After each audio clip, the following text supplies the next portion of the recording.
శ్రీమాత్రే నమః. ఈరోజు 15వ శ్లోకం. అంతకంటే ముందు ఒకసారి 14వ శ్లోకాన్ని చెప్పుకుందాం.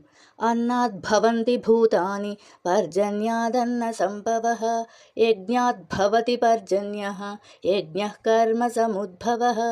15వ శ్లోకం. కర్మ బ్రహ్మోద్భవం విద్ధి బ్రహ్మాక్షర సముద్భవం తస్మాత్ సర్వగతం బ్రహ్మ నిత్యం యజ్ఞే ప్రతిష్ఠితం.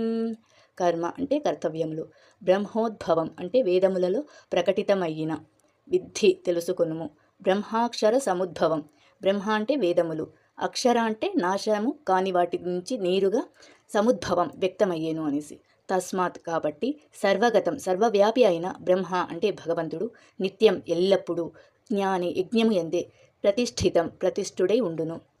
మానవుల విహిత కర్మలు అంటే కర్తవ్యములు వేదములలో చెప్పబడ్డాయి మరియు వేదములు స్వయంగా ఆ భగవంతుని నుండే వ్యక్తమయ్యాయి. కాబట్టి సర్వవ్యాపి అయిన భగవంతుడు నిత్యము యజ్ఞ కార్యములలో స్థితుడై ఉంటాడు అని ఈ శ్లోకం యొక్క అర్థం. శ్లోకాన్ని ఇంకొకసారి చెప్పుకుందాం. కర్మ బ్రహ్మోద్భవం విద్ధి బ్రహ్మాక్షర సముద్భవం తస్మాత్ సర్వగతం బ్రహ్మ నిత్యం యజ్ఞే ప్రతిష్ఠితం. 16వ శ్లోకాన్ని రేపు చెప్పుకుందాం.